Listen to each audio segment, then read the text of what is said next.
দর্শক, সকাল থেকে যেমনটা ডাকসু নির্বাচনের খবর আমরা জানছিলাম, দিনভরই সেই খবর থাকছে। আমাদের সহকর্মীরা সেই খবর নিয়ে যুক্ত হয়েছেন। এই মুহূর্তে নাদিয়া শারমিন যুক্ত হয়েছেন ইউনিভার্সিটি ল্যাবরেটরি স্কুলের সামনে থেকে। আমরা এখনকার বেলা 1টার খবর জানবো তার কাছ থেকে ভোট কেন্দ্রের।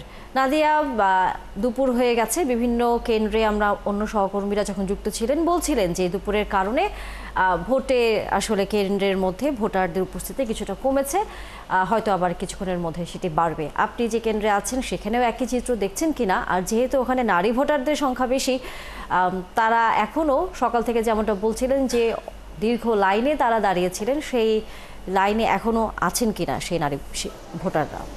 ধন্যবাদ তানিয়া। আসলে এখন তারা লাইনে নেই, এখন একই অবস্থায় দুপুরের খাবার বা অন্যান্য কারণে একটা বড় অংশ ভোট পড়ে যাওয়ারও কারণে এই মুহূর্তে আসলে ভিড় নেই বললেই চলে। একদম বলতে গেলে হাতে গোনা দুই একজন মাঝে মাঝে কালে ভদ্রে আসছেন, একটু ভোট দিয়ে আবার চলে যাচ্ছেন, কিন্তু ওই অর্থে ভিড় তো দূরের কথা, লাইনই এই মুহূর্তে আর নেই। এবং যারা স্বেচ্ছাসেবকরা রয়েছেন তারাও এখানে কিছুটা বলা যায় অলস সময় কাটাচ্ছেন। যারা ভোট দিয়ে আসছেন তারা তো দিয়ে আসছেন, কিন্তু আর নতুন করে তেমন একটা ভোটার এর ভিতরে ঢুকছে না। এবং সকাল থেকে এই পর্যন্ত এই কেন্দ্রে অনানুষ্ঠানিকভাবে যেটি জানা গেছে প্রায় 45 থেকে 50% মতন ভোট পড়ে গেছে।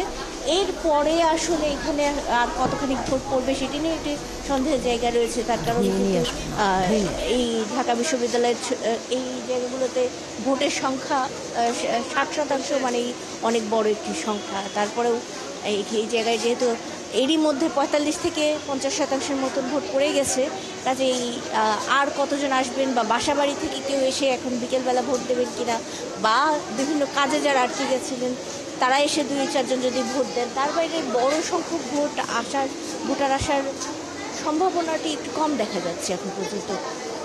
সেই হিসেবে বলা যায় যে এই কেন্দ্র থেকে এখনকার যে পরিস্থিতি সেটা যদি চলমান থাকে, সর্বোচ্চ হয়তো 60% ভোট এই কেন্দ্রে পড়তে পারে বলে আমরা ধারণা করছি। যদি এটা আবার একটু ফ্লো বেড়ে যায়, সকালে যেমন আমরা দেখেছি যে 7টা থেকে কিন্তু লাইন দিয়ে এই জায়গাটিতে শিক্ষার্থীরা ছিলেন এবং তারা কিন্তু এসে নিয়ে খুব উৎসাহের মধ্য দিয়ে ভোট দিয়েছেন। গরম প্রচণ্ড ছিল, তার মধ্যে থেকে তারা এই জায়গাটিতে এক টানা লাইনে দাঁড়িয়ে থেকে ভোট দিয়েছেন।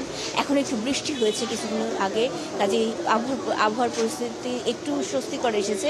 তার মধ্যেও যারা আসছেন বা যারা আসবেন তাদের সংখ্যা অনুযায়ী নির্ধারণ হবে যে আসলে এই 45 বা 50%-এর বাইরে আর কতজন ভোট পড়বে, এবং এই ভোটের উপর ভিত্তি করেই আসলে কিন্তু ডাকসুর যারা নির্বাচিত হবেন তাদের একটা বড় অংশের ভাগ্য নির্ভর করবে। তার কারণ নারী ভোট আপনি জানেন যে 45%-এর বেশি নারী ভোট এখানে রয়েছে, প্রায় 50-এর কাছাকাছি নারী ভোটের সংখ্যা। কাজে এই বিশাল সংখ্যক নারীদের যে ভোটটি, সেটি ভোটটি কিন্তু আসলে এখানকার ডাকসু নির্বাচনে বড় একটি নিয়ামক বলে মনে করা হচ্ছে। এবং এই ভোটগুলো তারা, আমরা সকাল থেকে যেমন কথা বলছিলাম, তারা ভীষণ উৎসাহ উদ্দীপনার সাথে দিচ্ছেন। তারা বলছেন যে জীবনের প্রথমবারের মতন।